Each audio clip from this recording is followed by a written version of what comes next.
Welcome back for this. Nairobi, Kenya, through the use of technology.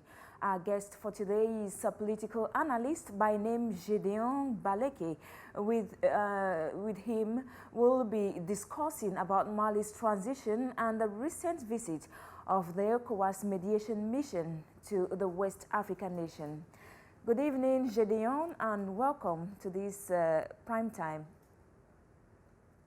Good evening. I'm glad to be here once again. All right. Thank you very much. Now, the ECOWAS mediation mission to Mali rejected the junta's plan after they proposed a 24-month transition. What could be the reason for this rejection, knowing well that the reduced, the 5 years transition period they had earlier proposed?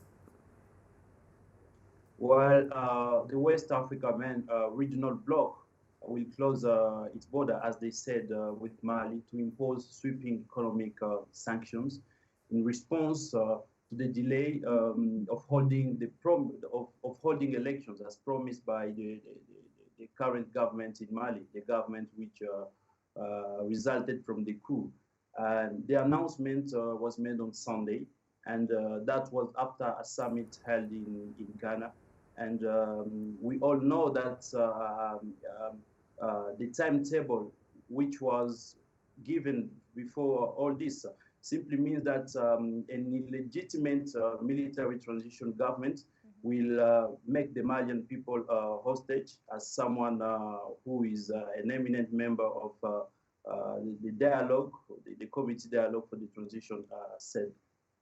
And do you think the Malian authorities will go below the 24-month transition after this new rejection? I mean, because of sanctions which will eat hardly the Malian people, I don't see them going beyond the 24 months. I mean, they should seek a way to come at the table again and ask for a new a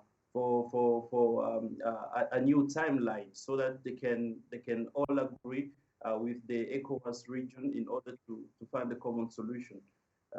That's what I foresee in the near future, because if they decide to oppose themselves with the decision which was made by the ECOWAS, that will result into an economic kind of catastrophe to the Malian people, which is not good for the regime in place.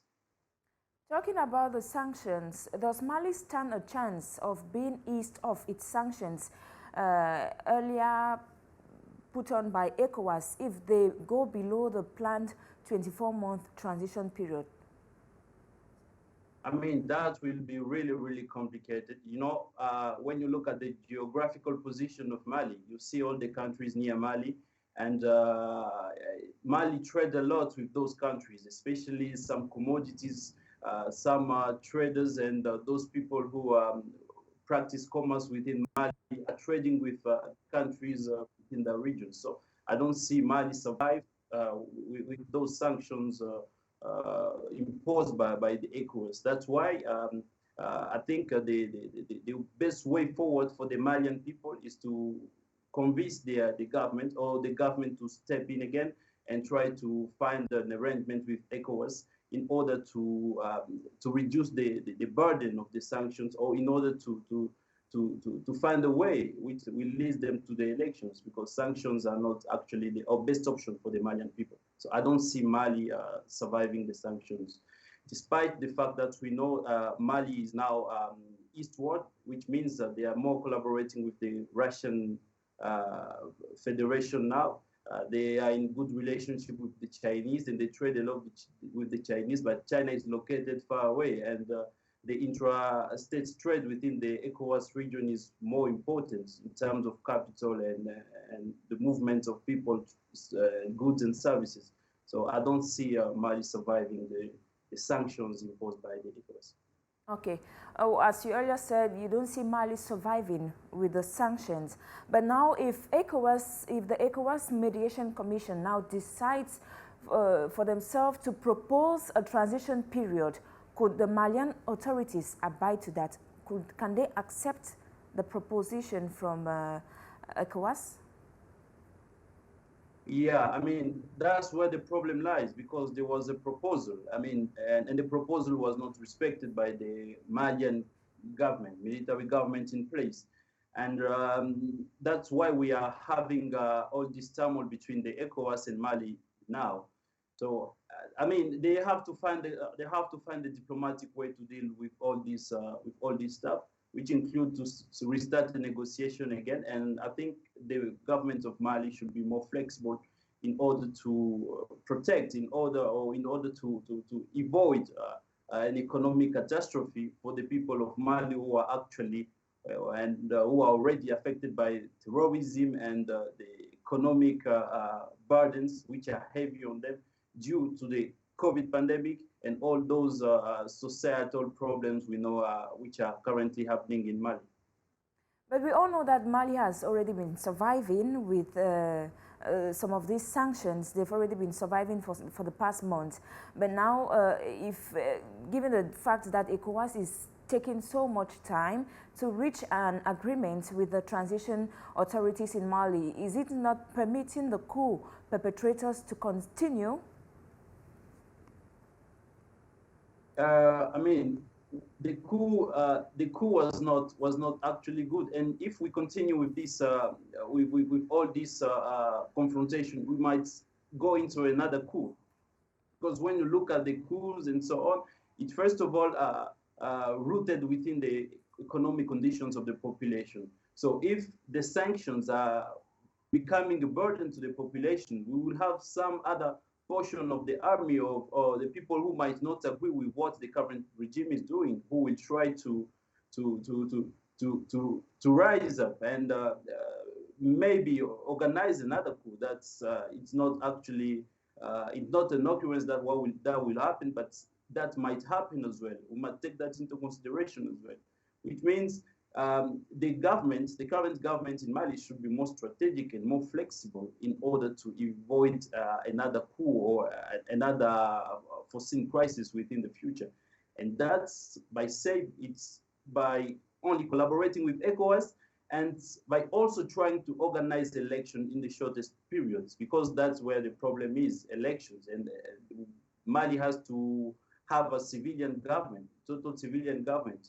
And the transitional government doesn't look like it's trying to organize an election within a short period. And that's where the problem lies. That's why ECOWAS is really after the current regime in Mali. All right. Now, there has been this series of coups in West Africa, like Guinea and Burkina Faso, and this is a worrying situation which ECOWAS has been looking into. According to you, why is it happening only in this part of the continent? I mean, the coups are happening in that part of the continent because of so many factors. First of all, the economic conditions of those places, you know, those are places hardly affected by, first of all, terrorism. There is a huge rate of unemployment, and there is a huge portion as well of young people who don't have access to jobs. There is poor social conditions for the people, and those are the factors leading to coups. But there is another huge factor which is being foreseen within the international system these days. When we look at the polarization which is being seen within the international system, today we have Russia, we have China, and we have the West, and there is a sort of confrontation, a new Cold War, if I might call it so, a new Cold War, and the countries are trying more to align maybe with the East or the West, and those countries are especially trying to align with the East. We've seen what's the current government in Mali is doing. They ask the French army to leave the country.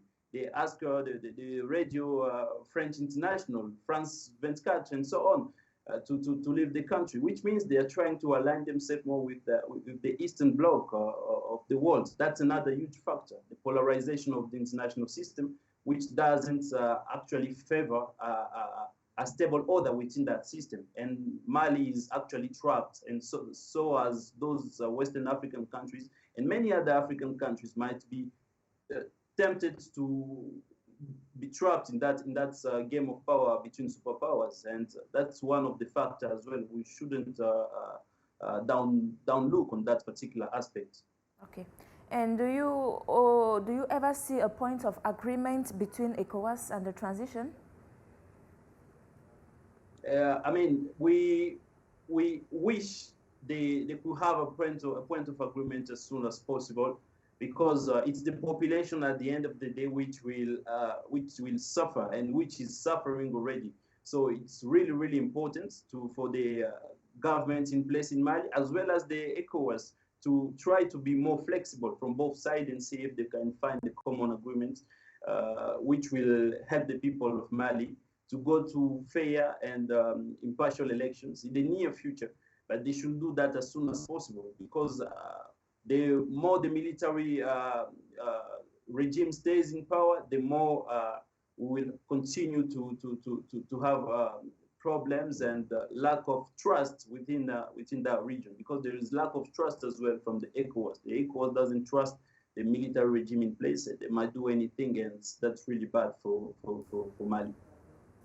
Thank you very much, Gedéon BALEKE from Nairobi, Kenya. Well, that brings us to the end of this edition of Primetime. Stay with us for more interesting stories.